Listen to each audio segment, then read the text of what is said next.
welcome to episode 199 of Real Life Ghost Stories. And to kick things off this week, I need to thank some of our newest Patreon subscribers. I would like to thank Libby, Donna, Lindsay B, Gillian Sheffer, Kate Avery, Jessica Yates Henry, Lauren Manricky, Brandy McBride, Carlos Cooper II, Jennifer Yurth, Tom Keegan, Michaela, Dragon Slater, Erica Anderson, Catherine Cambron, Christina Shirley, Alice Barnard, and Nicole Hernandez. Thank you so much for subscribing to the Patreon. I love you and appreciate you every single day. And our film review this week. Our film review is Piggy. Piggy was released in 2022. It has 92% on Rotten Tomatoes and 6.2 out of 10 on IMDb. With the summer sun beating down on her rural Spanish town, Sarah hides away in her parents' butcher shop. A teenager whose excess weight makes her the target of incessant bullying, she flees a clique of capricious girls who torment her at the town pool, only to stumble upon them being brutally kidnapped by a stranger who drives off with them in his van. When the police began asking questions, Sarah keeps quiet.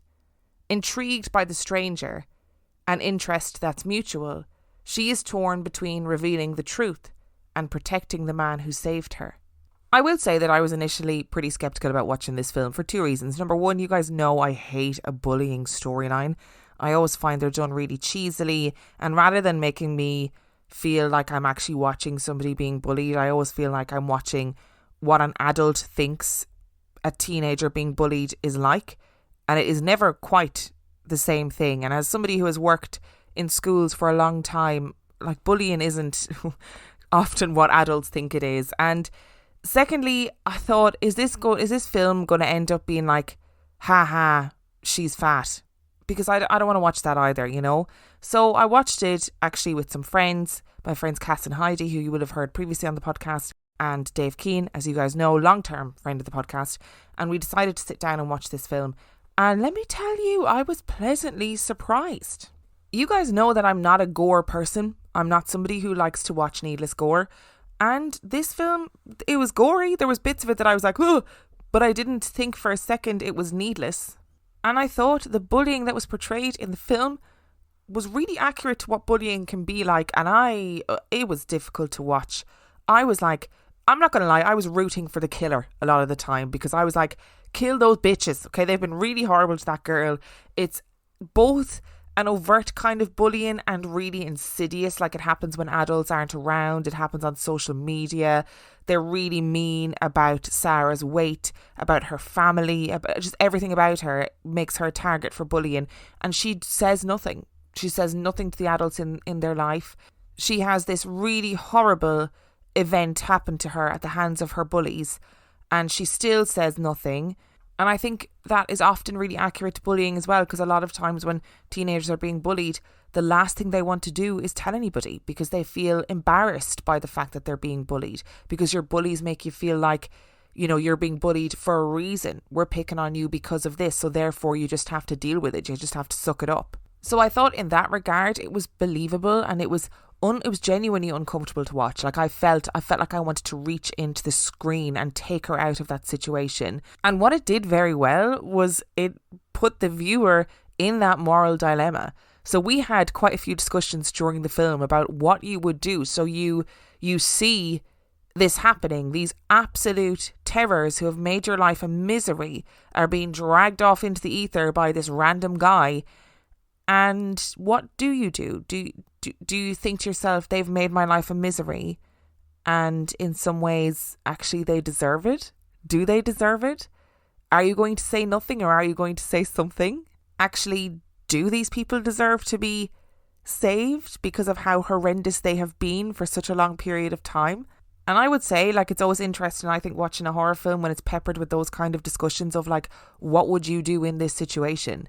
And it's a really tricky one, because not only are you watching this girl being bullied, seeing her bullies kind of somehow get their like karmic retribution in a really extreme way, obviously, but the killer is not black and white. The killer is not just a bad guy. There's a nuance to him, which is also interesting and quite difficult to watch. If you're looking for a horror film that's like action, action, action, jump scares, this one is not for you, I don't think. But it is a slasher film with a difference. Like it brings something new to the table. And by the end of the film, by the final act, like the four of us watching it, we were like cheering. We were like, go on, really into it. And I think you can't ask for anything more from that kind of a film.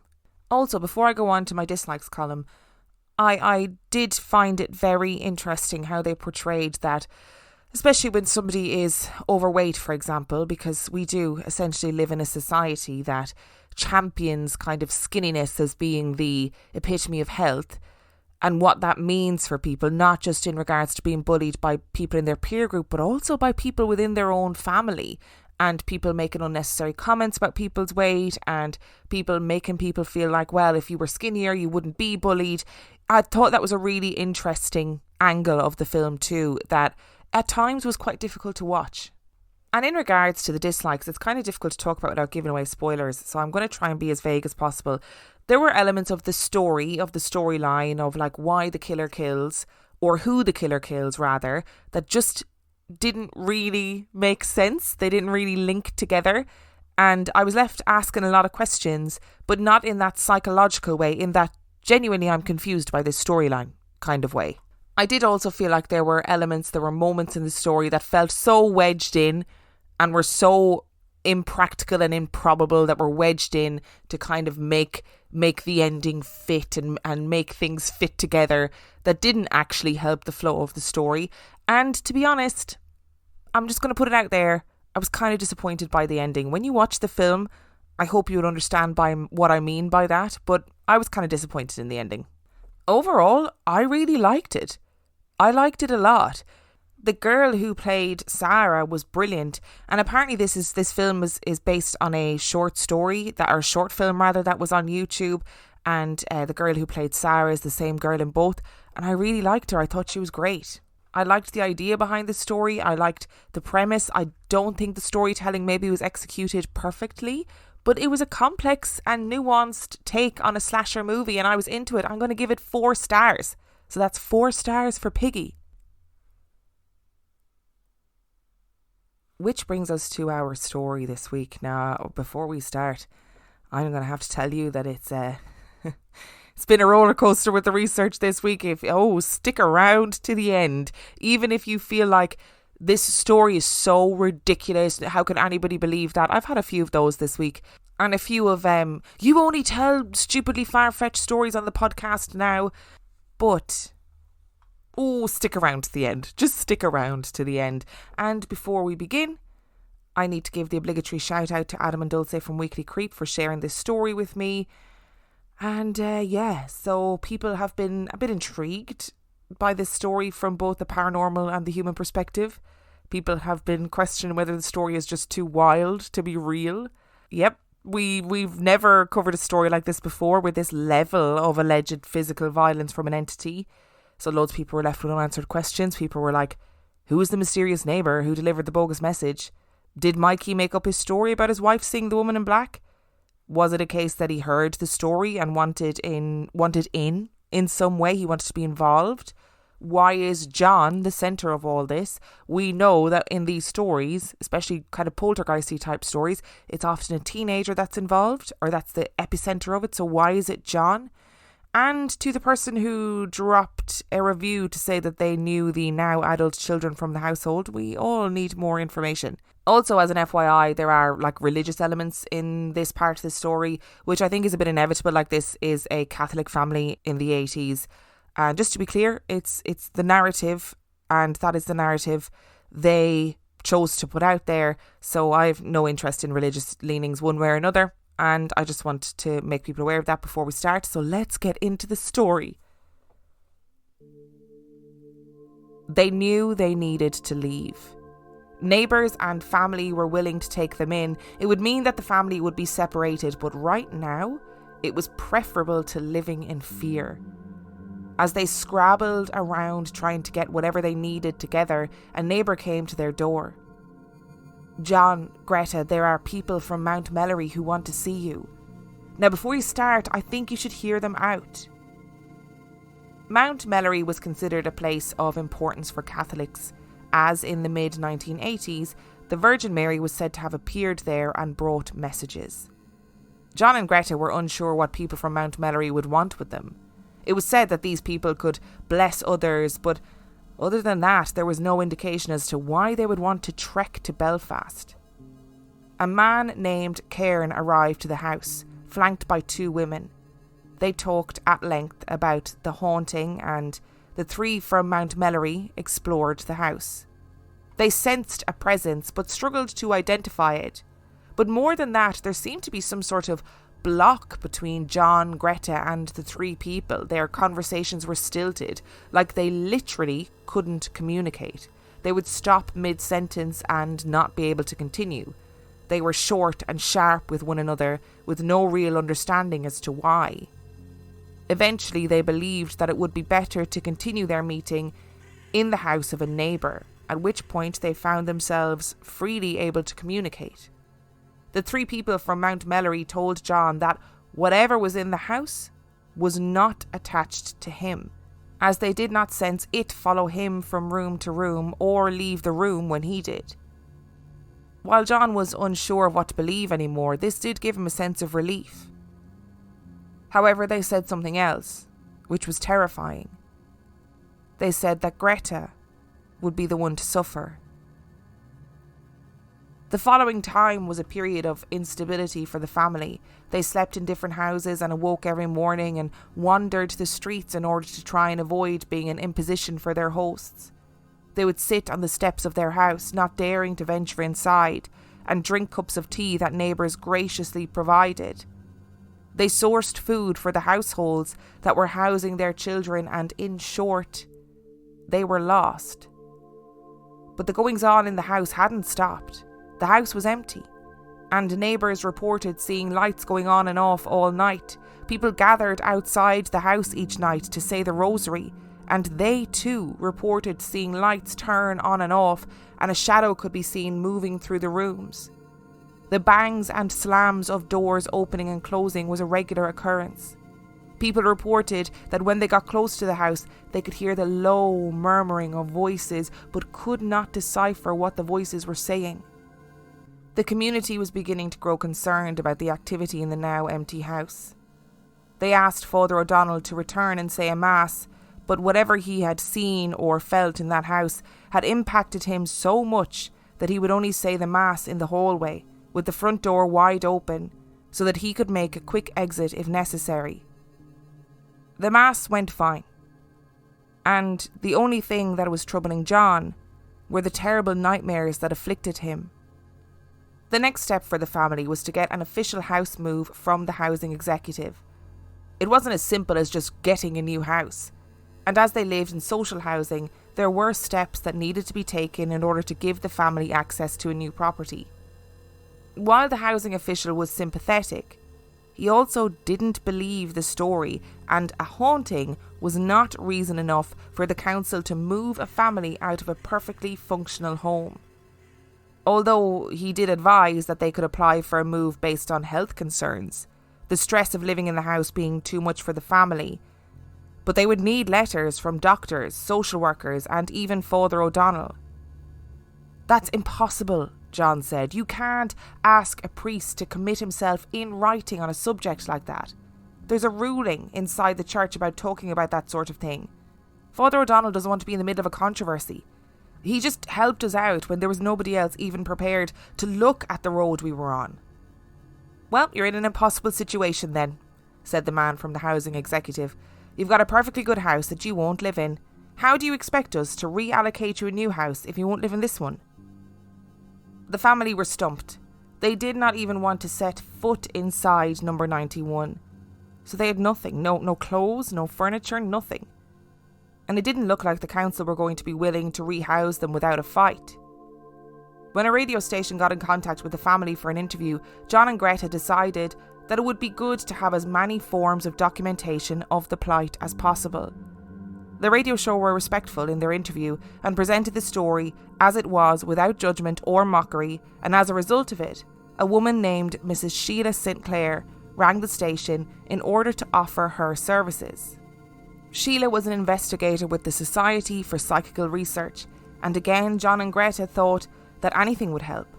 And they contacted Mrs. St. Clair, who put them in contact with a psychic medium that she believed could help. Cecil was calm, and he was a welcoming man, and he agreed that he would visit the house. At this point, the story of the woman in black was impacting their neighbours. The electricity to the house had been turned off, but still the lights flashed on and off all night long. There was banging and slamming from the house, and the voices continued. Cecil visited the house, but decided not to bring John and Greta. Instead, a cousin of John's accompanied Cecil and his team. They had decided to visit the house and stay for most of the night. Only candles would illuminate their vigil. The night was calm and quiet until the group heard the sound of a baby crying upstairs. No one moved, and Cecil made no attempt to move until he had verified that everyone in the group could hear the same thing. This would continue throughout the night, and every time they entered a room where the crying seemed to be emanating from, the crying stopped. When the information was relayed to John and Greta, they were both perplexed. This was new. They had never heard a child crying in the house before. But something seemed to make sense about it, because it wasn't the only reference to babies that had emerged in the haunting. One of my neighbours had given us a prayer book, one of the many things brought to the house during the early days of our ordeal. I can't remember now which one of my neighbours gave it in, but it sat on the mantelpiece for a long time. It had the uncanny habit of always being found open at the same page. A page that held a prayer for expectant mothers.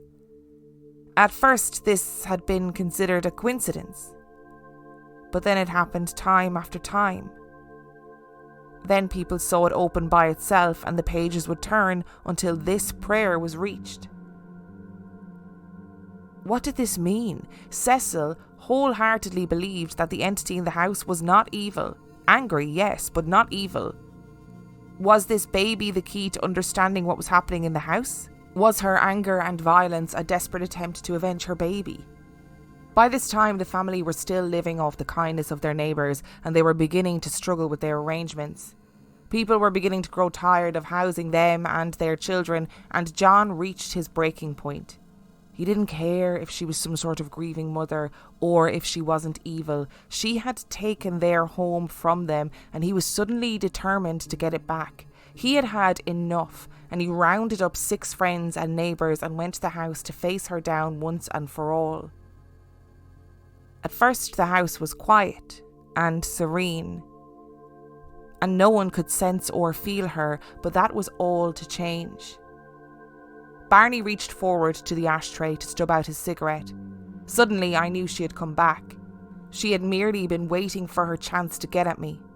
Before I could dodge, she grabbed me by the side of the head and smashed me off the wall. It took the others a few seconds before they were able to put their arms around me and get her away. My head was spinning from the pain. I could only see blackness. As the pain of her blows faded, my sight returned in time to see her walk back out into the hall. This was just the opening of hostilities. It was her way of letting me know that she was far from finished with me. She paused and looked back into the room as if deciding whether to come back or not. With her blocking this door, there was no means of getting out of the house. Suddenly the room was plunged into coldness. "She's in the room!" I shouted. But she's keeping herself hidden from me. Help me! Help me!" Barney and Ta cried out. "I can feel her coldness. She's passing this way." Barney's 2 sons grabbed a hold of me, placing cushions behind my head for protection. Because her usual target, my head, was barred from her, she grabbed my ankle instead and began to haul me off the sofa. Greta and the others all climbed on top of me in an effort to hold me down. Even so, we began to be dragged towards the door, 5 men and a woman. And this thing had strength enough to move all of us. As I was dragged towards the door, I thought, "Oh God, where is she taking me?" The strength of the grip she had on my foot was beyond belief. Her grasp was like a vice. Then, to my relief, she let go. Nobody needed to say anything. They all surrounded me like a rugby scrum, and we edged our way out to the front door. As we moved, I said, "She's standing there, watching us. She knows she's won." She had succeeded in putting us out of our home. It was decided then that John was not to re-enter the house. Greta, accompanied by some female friends, would enter in order to grab clothes or items that were needed. When they entered the house had been completely ransacked, as though the woman in black had gone on a rampage after the group of men had left the previous night. The women worked through the house room by room to put all of the furniture back in order. It was only when they went upstairs that they realised she was still there waiting for them. The women saw on entering a bedroom that there was a shadow or a shape on one of the beds, an indentation. And as they approached the shape, it moved as though it sat up in the bed and swept from the room. The women could feel the icy cold breeze as it passed by them, but there was no violence, no attacks, and the women were able to put the house back in order, gather what they needed and leave.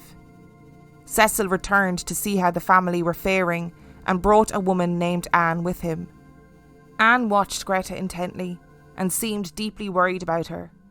Greta had managed relatively well up until this point, and as Anne was leaving, she repeated that Greta needed to look after herself and that she was concerned that she would end up in hospital.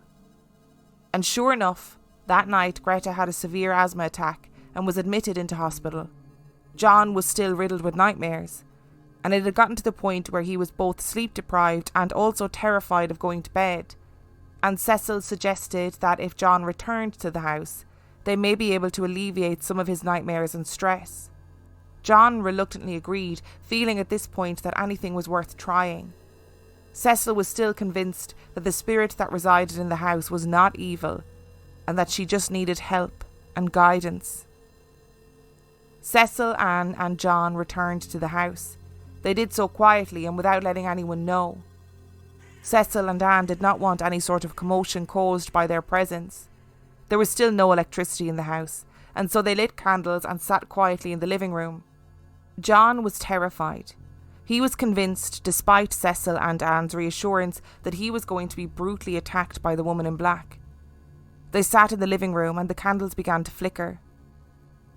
John could sense her, and he could feel her, and he was petrified. But nothing untoward happened.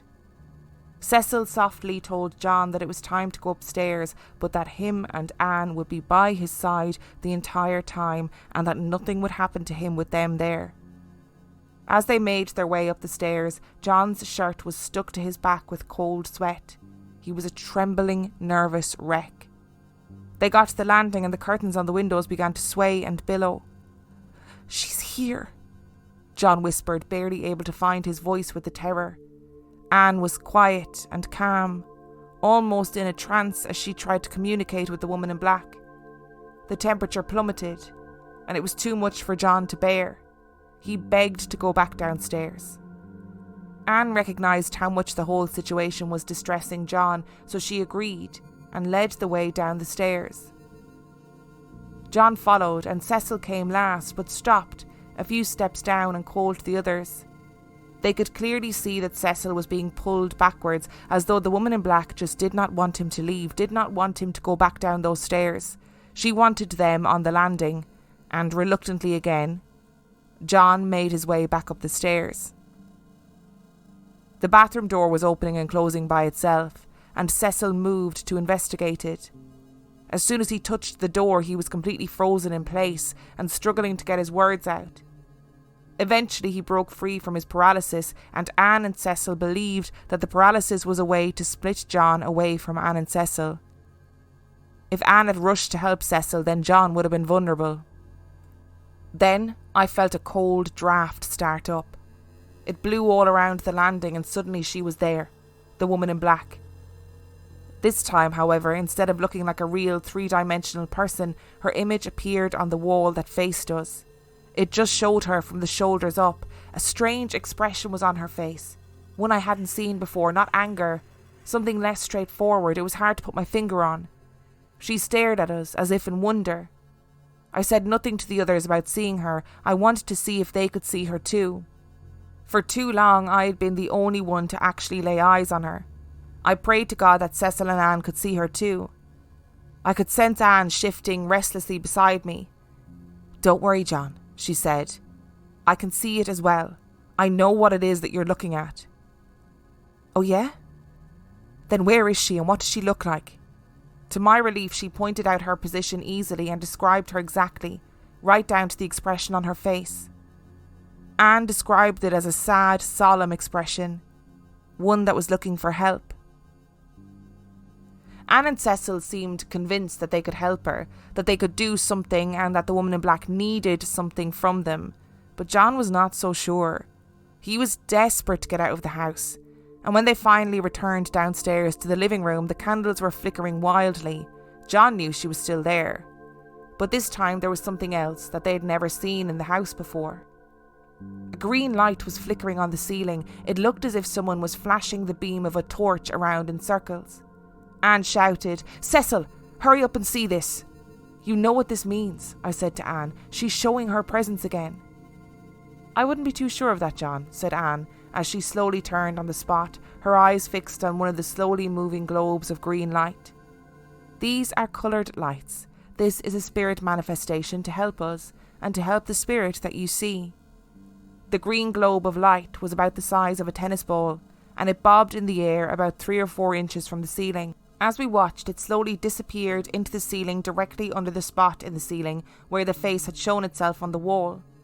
Before it completely disappeared, another globe appeared. This was a gold-coloured one, and it moved much faster, but it too entered the ceiling at the spot directly below the landing. As we watched, doors opened and closed. They weren't being slammed. It was as if they were being moved by a strong but firm breeze. As Cecil hurried in from the hall and joined us, the candles were still being affected and the spectral flashlight was still on the ceiling. His face said everything. Anne was bubbling with excitement, pointing to the light on the ceiling as it flew around and around in seemingly aimless circles. By this point, even Cecil and Anne were stumped, and while Cecil still did not believe that the woman in black was evil, he believed that she was far more complex than any of them could possibly understand, and therefore getting rid of her was at worst not going to be possible, and at best not going to be very easy. They reiterated to Greta and John that leaving the house was the best course of action, at least for now, but there was nothing more that Cecil and Anne could do. Even with the house being empty, it was clear from the neighbours' testimony that the woman in black was still active in the house. Regularly it was being trashed, furniture piled up in the middle of rooms, clothes strewn around, wreckage as though she was angrily throwing items around. What would happen to John if they moved back in? Or worse, what would happen to the children? Now that Cecil and Anne had done all they could do, John and Greta were at a loss as to what they could do next. The Catholic Church had washed their hands of the situation, and local priests wouldn't even say a mass in the house now. The Skillen family were on their own, and it was beginning to take its toll on them. The children were scared and being moved from pillar to post. Greta felt like the family were a spectacle in the local area. And one night it culminated in a huge blowout between John and Greta, which resulted in John storming out, and for some reason, he ended up back in number 91. Perhaps he wanted a way to expel his rage, to once again tackle the crux of his problems head on. The house was cold and silent, and John sat in the living room with his head in his hands, anger and sorrow pulsing through his veins. The lamplight from the street flickered dimly into the room, and John heard a scraping sound. He looked up, failing at first to decipher what was making the sound, and then, to his horror, he realised that one of the armchairs was sliding along the floor towards the wall. When it reached the wall and could go no further, it flipped over onto its side. There was a heavy, loaded silence that followed when suddenly the sofa was flung towards the fireplace, the temperature plummeted, and John bolted for the door, knowing what was coming next. I got up and turned for the door, but before I could do more than take a step, something grabbed hold of my foot, whatever it was. It felt very strong, but at least it felt like a human hand. Then another grip fastened on me, on my upper arm this time. The fingers closed like a vice, digging deep enough to draw blood. I was caught in an awkward stance, with little in the way of leverage, but all the same I pulled with all of my strength. My foot broke free, but the grip on my arm grew stronger. The the blood trickling down the inside of my shirt. Then the second grip was fixed on my leg. This time it didn't squeeze. The invisible nails were tugged down my leg with a stinging sensation, gouging the skin, tearing my socks. I shouted out for help even though I knew that there was no one to hear. I had a fleeting hope that maybe Greta or Ta would have followed me, but our argument had been bad this time, and I had deeply hurt Greta.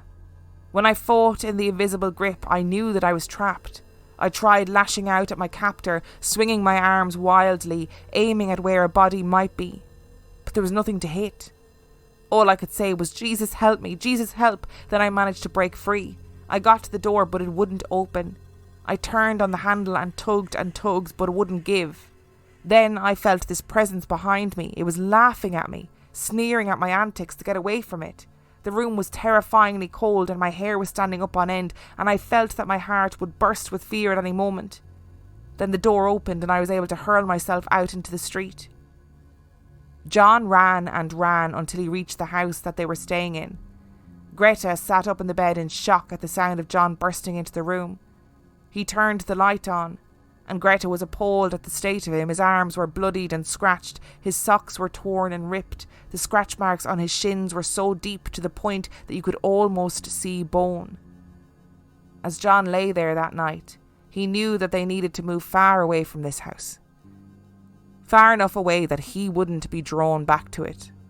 People were still intrigued by the goings-on in number 91.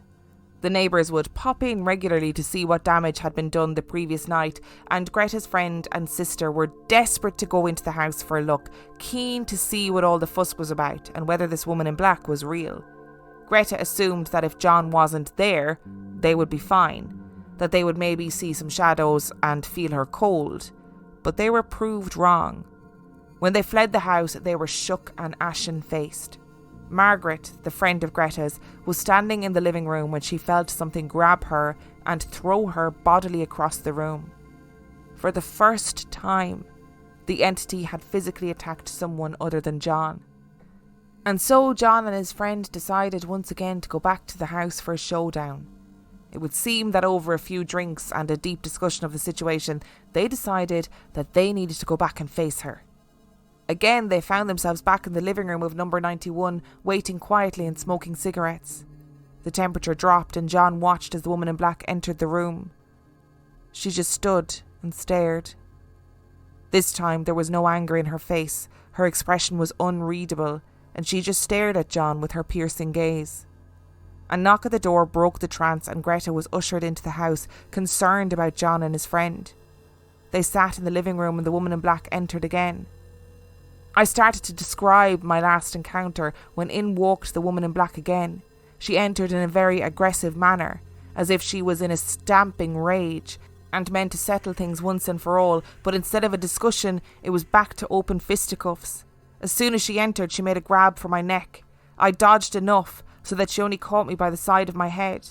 The contact was very brief, but her strength was such that she still sent my head bouncing off the wall. She tried to secure a better grip on me, but Ta and Greta surrounded me and protected me from her. At that, the woman vanished into thin air. They knew they needed to leave, and as they walked towards the door, John's friend moved away from him just enough to allow the woman in black access to him again. I don't know where she came from, but I was pulled like a rag doll from between Greta and Ta and smashed against the wall.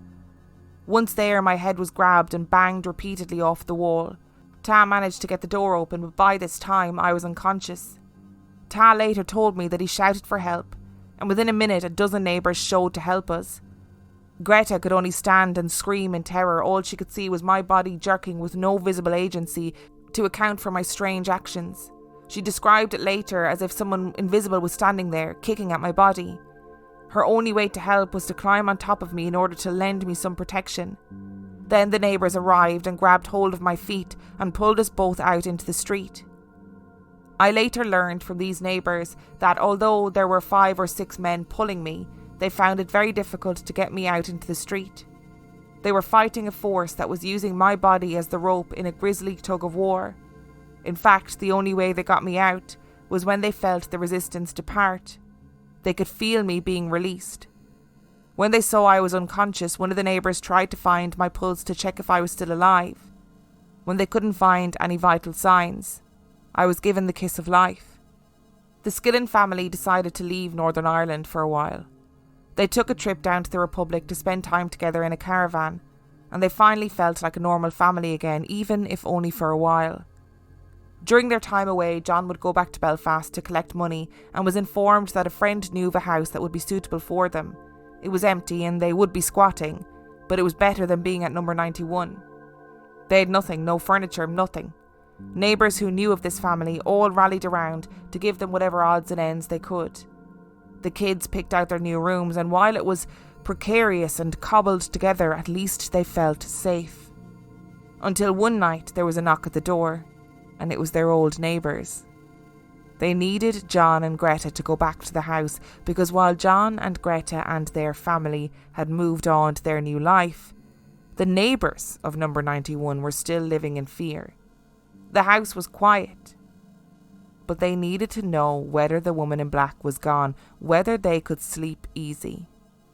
They said that the people on their street were furious that John and Greta had left without getting the issue sorted, and Greta was doubly furious. If that's what people think of me, then I will go over there right now. And she did. The group went to number 91, and as John took out his key, his hands began to tremble. Why had they come back here? They all crowded into the hallway and the door slammed shut behind them. John was suggesting they leave. They didn't need to be here, they could just go, but the others had dispersed into the living room, commenting on how the atmosphere felt fine. Someone suggested going upstairs, and John and Greta had no choice but to follow. With every step, John had flashbacks of his first incident in the bathroom with the woman in black, of all the attacks and violence and the poltergeist activity. He barely heard the others commenting that she must be gone. But he saw what happened next. Before I could move, I saw Margaret being pulled by the hair and being flung against the wall. She was lifted bodily and hurled down, screaming at the top of her voice. She landed heavily at the foot of the stairs. Sakina was in hysterics, crying and shouting for help. Then she too was pulled back and punched, driving her to the top of the stairs. It happened so quickly that I couldn't tell if she was picked up and thrown or whether she just slipped and fell. Whatever, she ended up with a bad fall. As I looked down the hall, I could see that the front door had now opened and Margaret was out in the street. Sakina joined her and started to shout into the house for Jim to come down. Jim was afraid to move, and suddenly his head jerked, and John could tell by the movement that he had either been punched or his hair had been pulled. Jim's hand went to his head, and as he moaned in pain, he was pushed down the stairs. Greta was down the stairs in a flash and swore that she had no idea how she had gotten down them, but she had not done it willingly or independently. John needed to make his move now and to run. And as he ran, he felt a hand grab his ankle and he sprawled forward, landing heavily and feeling the fingers grip around his leg. He shook and kicked, and finally the thing relented. He paused for a second before pushing himself up to run, and as he ran, he felt a push from behind him, a push that felt seismic, like an explosion, and he was hurled down the stairs. He landed with a painful, jarring thump and clambered out into the street. The next day, they handed the keys back to the housing executive. This story was written 9 months after the Skillen family handed the keys back to the council. By this point, their scars had begun to heal, but the nightmares still remained. In those 9 months, 4 families had lived in the home, and the most recent family moved out after a single night.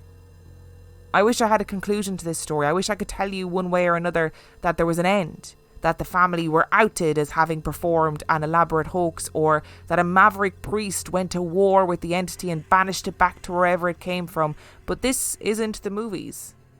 This thing just began and ended for the Skillen family when they left the home. It would of course be very easy to simply say that this story is too outlandish to be true. And indeed I thought that in my initial exploration. But I have found subsequent information to this story which makes it a lot less clear-cut than I had originally anticipated. Now listen, we're going in deep and we're going in hard. Let's talk about it. First of all, I need to say, and John addresses this in the book, but I need to say, why Why did they keep going back to the house? Why, in these weird grudge matches, did John keep going back to the house to scrap with this woman in black? Like, she is not fightable. He refers to it as a grudge match, and he does say in the book, look, I don't know why I behaved like this. If you were in this situation, you don't know how you're going to respond either. I don't know why I kept going back, but I did. I mean, this is not WrestleMania. You know, you're not going to give her the chair and she's going to, and pin her 1, 2, 3. Not going to happen. Every time I got to another so-called final showdown, I thought, why are you going back here? Like, she's bopping the head off like numerous different people at once. Let me tell you, John, you're not going to win this one. Babe, you're not going to win. So before anybody emails me and says this part of the story was really frustrating, yes, I know, I equally found it frustrating. There's a couple of things I wanted to mention as well that I didn't include in the narrative, but that were mentioned in the story. So the children are actually mentioned much more in the second part of the story, and the events seem to have majorly impacted them. So they lost loads of weight, they were skinny, the kids were having nightmares, having trouble sleeping. It was said that the eldest son, John, actually developed a speech impediment. As a result of this, he started to stammer, which can absolutely happen as the result of a traumatic experience. There are a couple of other elements about this story I think that need to be addressed, and I wondered how much of this book was written as a way to kind of say fuck you to people that John and Greta perceived as not helping them in the way that they should. So, for example, there's a part of the story where some reporters come to stay the night, and allegedly these reporters showed up drunk and they wrecked the place, like left vodka bottles everywhere, had apparently, scattered Greta's asthma medication around the place, which I don't really understand why they would do that. And they wrote a really damning article about nothing happening in the house. So it's difficult to say whether they wrote a damning article and then John kind of said, well, they showed up drunk. I don't really know. I mean, is it possible that they genuinely went and stayed the night in the house and nothing happened, and therefore wrote an article that was cynical of the family's experiences, which, if the family believed they're going through this, would have been absolutely infuriating, and therefore John needed to find a way to discredit them? Or is it possible that they really did show up a bit pissed after being in the pub and brought drinks with them, and therefore wrote a really damning article, which would have equally been damning for the family and embarrassing for the family? But there do seem to be elements of this book that seem to be kind of grudge settling for John. So like the reporters, for example, John regularly mentions in the book as well about how Greta's family and his family, they weren't as supportive as he would have liked. He felt like they kind of were aware of what was going on but didn't help out the family. It does seem as though he felt at the end that the neighbours actually didn't help them in the way that they should have. So there did seem to be an element of grudge settling that was happening in this book. There also seemed to be a lot of really detrimental impacts on the family's mental health as a result of what was happening in the house. And I think that's important to reference as well. There is a story in the book that I just found really bizarre, where Greta is in the hospital and the nurses realise who she is, that she is the woman from this haunted house. And in the middle of the night, the nurses are purposely making noises to frighten her, and a doctor dresses up with like white boots on, a full white outfit and a white kind of mask over his head in order to frighten her, and she immediately signs herself out at like 1 o'clock in the morning. Nobody tries to stop her. They let her walk out in her hospital gown in the cold and with no means of getting home. And I'm not saying that Greta and John don't think that this happened or that they outright made it up, but I'm not entirely convinced that it would have played out exactly as that, with the nurses all kind of bandying together to take the piss out of Greta and terrify her, and the doctor dressing up to frighten her in the middle of the night.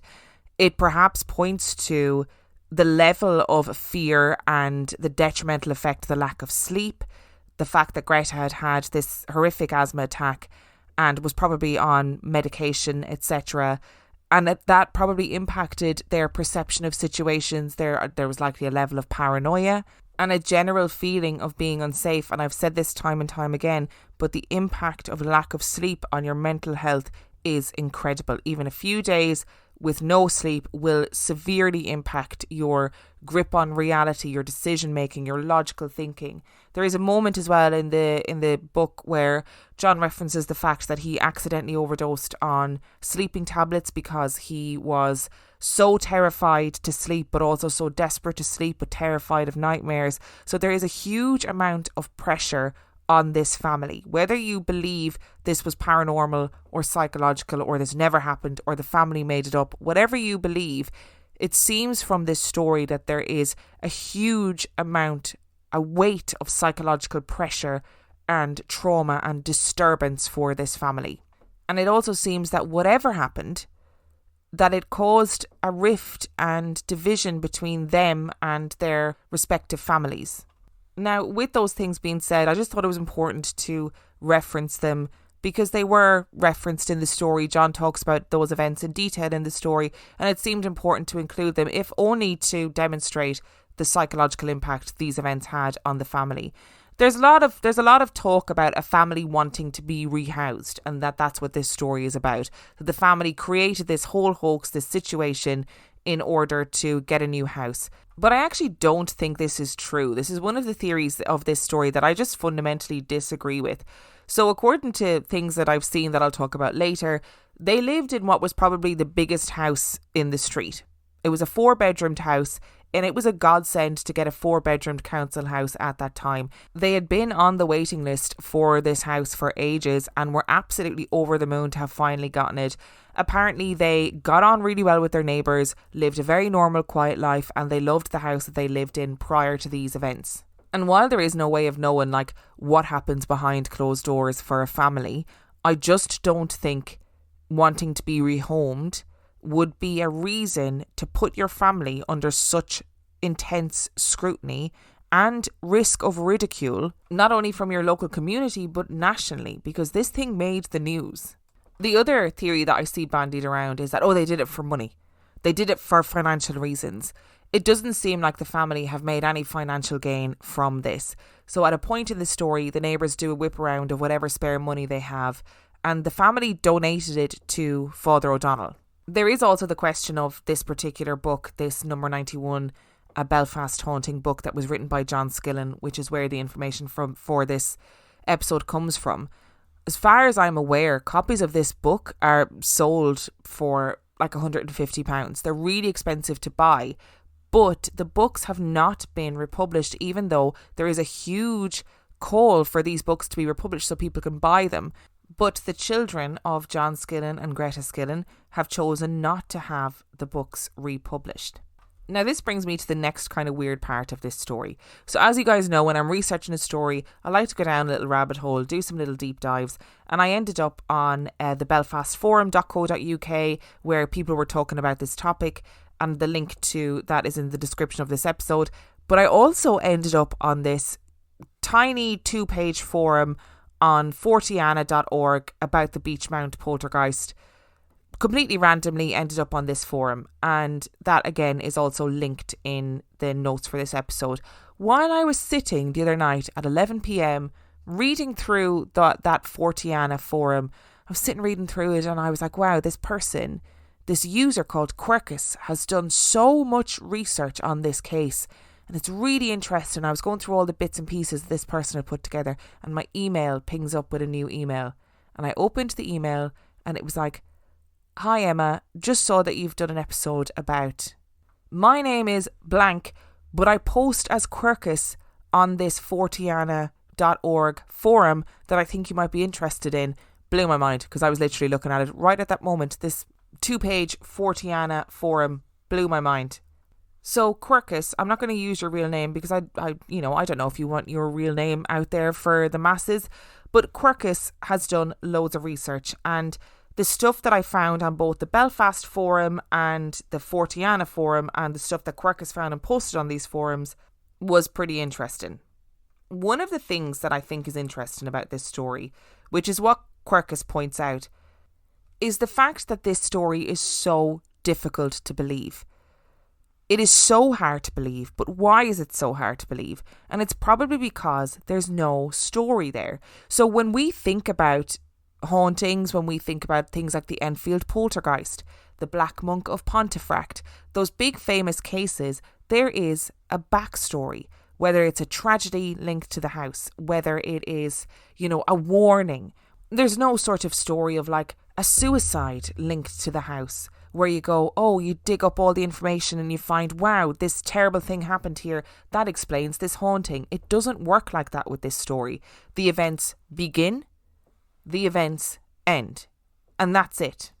And at no point in this story does John Skillen offer an explanation as to what is happening in the house. He doesn't say, I think it might be a poltergeist. I think it might be an entity of the land. Nothing. We just get these snippets of information like the link with the baby. That's all we get. It's never explored again. And actually, when you think about if you were in that situation, it is very likely that you probably wouldn't get the information. Like I said at the end of the story, this isn't Hollywood. We don't get a neat ending. We don't get it wrapped up in a little bow. This is all the stuff that we figured out, so we've figured out what's happened. Would that make it easier for us to believe it? So Quercus uncovered that the house at Beechmount Grove was built on the site of a clay pit from an old brickmaking factory. So there's not much there by way of information. And after the house was vacated by all of those people who allegedly lived in it and couldn't live in it for long periods of time, the house was given over to be used as a youth club with no one ever actually living there or staying overnight again. And the house was eventually completely demolished. The whole housing estate was levelled at around 1999-2000 and it was completely redeveloped. So the house doesn't exist anymore. And while this story is like not well known in a wider context, it seems like it's really well known in the local community. So to give you an example, right, on these forums, somebody mentioned that there are 104 different individuals mentioned in the book as having witnessed or experienced some of the activity claimed, of which 47 people are specifically named. Now that is a huge amount of people to be witnessing what happened in this house. And as far as I'm aware, Cecil and Anne are two of the only people named in the book that were given pseudonyms. And what I found in these forums, in the Belfast forum and the Fortiana forum, is that people are happy to say, yeah, I remember this. There are people who remember being kids and standing outside the house saying decades of the rosary. There are people who remember the family. There are people who worked with the family after the fact, or who knew the children as grown-ups, who all attest to this story being real. And while, of course, in these forums there are people who are like, I just don't think this story is real, I think it's made up, I think it's bullshit, there doesn't seem to be anybody, even from this small community, who is able to say why they think it's made up. I'm going to give you an example of one of the comments that are in these forums, and it goes like this. I actually worked with an older gentleman back in the late 2000s, maybe 2007, 2008, and I'd worked with him as a joiner. He, who I shall not name, was close to the Skillen family at the time of the haunting. He was one of the witnesses of an attack during the daytime and watched objects fly across the room. I worked with the fella for about 3 years and he never mentioned this to me or others. You would think after over 1,000 days working together he would mention something. He never did. I only found out a few years later he was there in 91 Beechmount to see the madness. It was only until 2014 I met him on the road one day and we started talking. I told him I'd read the book and he said, I still get nightmares about it, and he didn't want to talk any more about it.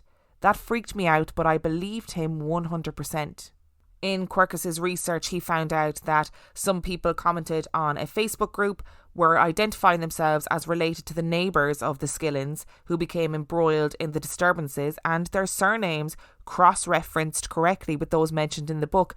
And a lot of those people were vouching for what happened and saying, no, this is what happened, which makes sense as to why it is still such a strong story in the local area. And what other people say in these forums is that there were lots of weird things that were going on in the whole estate.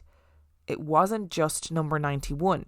And while something definitely happened at number 91, so there is a TV news report that Quercus unearthed that was about the haunting at number 91. There is an interview with Sheila St. Clair, who worked for the SPR. She's talking about the incidents, the events at number 91. And she also wrote about it in her book Mysterious Ireland, but she referred to the family under a pseudonym. And in that news report, the correspondent references the fact that there are at least 10 people in the house every night, that there are people outside on the street having a vigil, saying rosaries, etc. So it absolutely makes sense that there are literally hundreds of people who are supposed to have witnessed things in this house.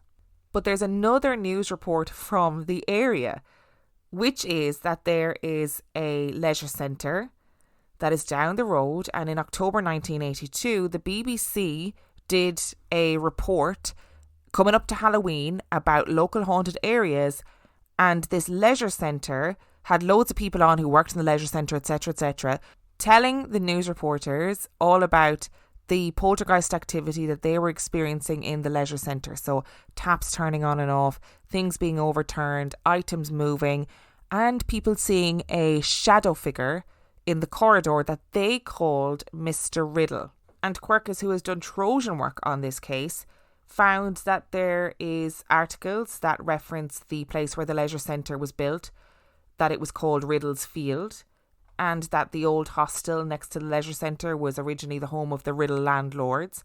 And there was another article that stated that a man called Samuel Riddle, a jeweller from Beechmount Mansion, declared in the deeds to the property that the mansion should never fall into papist hands, and it later became a convent. So Mr. Riddle apparently has real historical links, and there are stories of fairy rings and suicides and all sorts of crazy shit.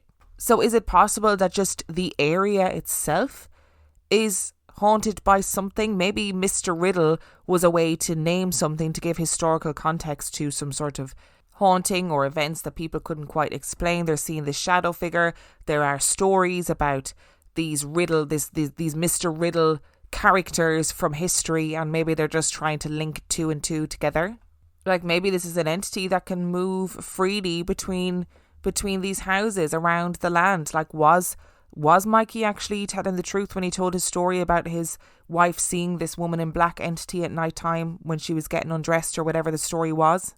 And these forums online, the Belfast forum and the Fortiana forum, are so specific to this incident. Like it's so niche that I really think you've got people like me who are researching the case for whatever reason. People like Quercus, again, who have found the case, are really interested in it and therefore want to research it, and people from the local area.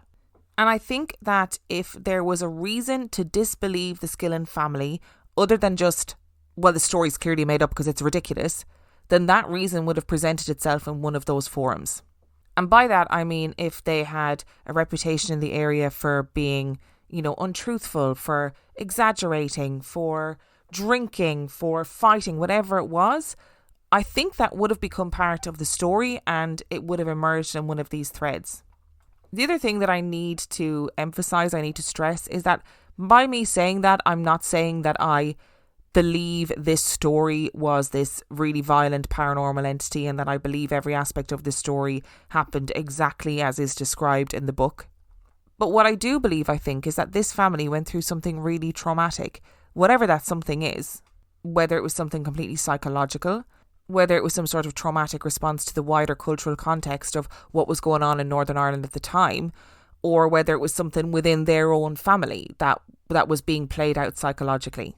We're probably never going to be able to answer that. And while I might not necessarily believe that the events happened as they were written down, I think there's clearly a lot of weight to what happened within the community. People seem to believe that there was a terrifying haunting that happened in this house. And at what point do we believe that the events of a haunting are ridiculous? Like, where's the cutoff point? So the violence of somebody being scratched or somebody being pushed or shoved, that's okay. We can accept that as a haunting. But when that is escalated, what is the point where we go, no, actually this has gone into the realm of not being real? Because I'm not quite sure what that point is. And it's probably worthwhile mentioning as well that in her interview, Sheila St. Clair talks about recurrent spontaneous psychokinetic energy and talks about it in reference to John, that rather than it being a teenager at the epicenter of like paranormal events or poltergeist type events, that somehow in this instance it was John. And she doesn't refer to it as a ghost or a haunting. She seems to refer to it as something that is psychokinetic, that by whatever means possible, John's energy is the thing that has created this or fed this. Man, I have talked a lot, and I just need to say again, thank you to Quirkus on the Forteana forum for all of your incredible research into this story. Thank you, obviously, to Adam and Dulce from the Weekly Creep for opening my eyeballs to this story. And I highly, highly recommend that you go and read the Belfast forum and the Forteana forum. There's lots of interesting stuff in there. Obviously, we can't determine whether the people who are posting being like, oh, I was the person that took one of the children in, which is somebody who posted on one of these forums. We can't determine whether or not these people are who they say they are. But if they're not, they have a lot of intimate knowledge about the case, about the area, and about the Skillen family. This feels like it needs to be a Danny Robbins deep dive. So we've made it to the end of the story. We've gotten there. Thank you so much for listening to this roller coaster. I'm sorry there is not a neat and tidy ending for you, but there just isn't. If you have a story that you would like to share, you can send it to reallifeghoststoriespodcast@gmail.com. You can also check out the website reallifeghoststoriespodcast.com. And if you are desperate for some extra content, you can subscribe to our Patreon. That is patreon.com/reallifeghoststories, where for $5 a month or $2 a month, you get access to heaps of extra content, as well as every single main and mini episode completely ad-free. And on that note, I shall see you next time.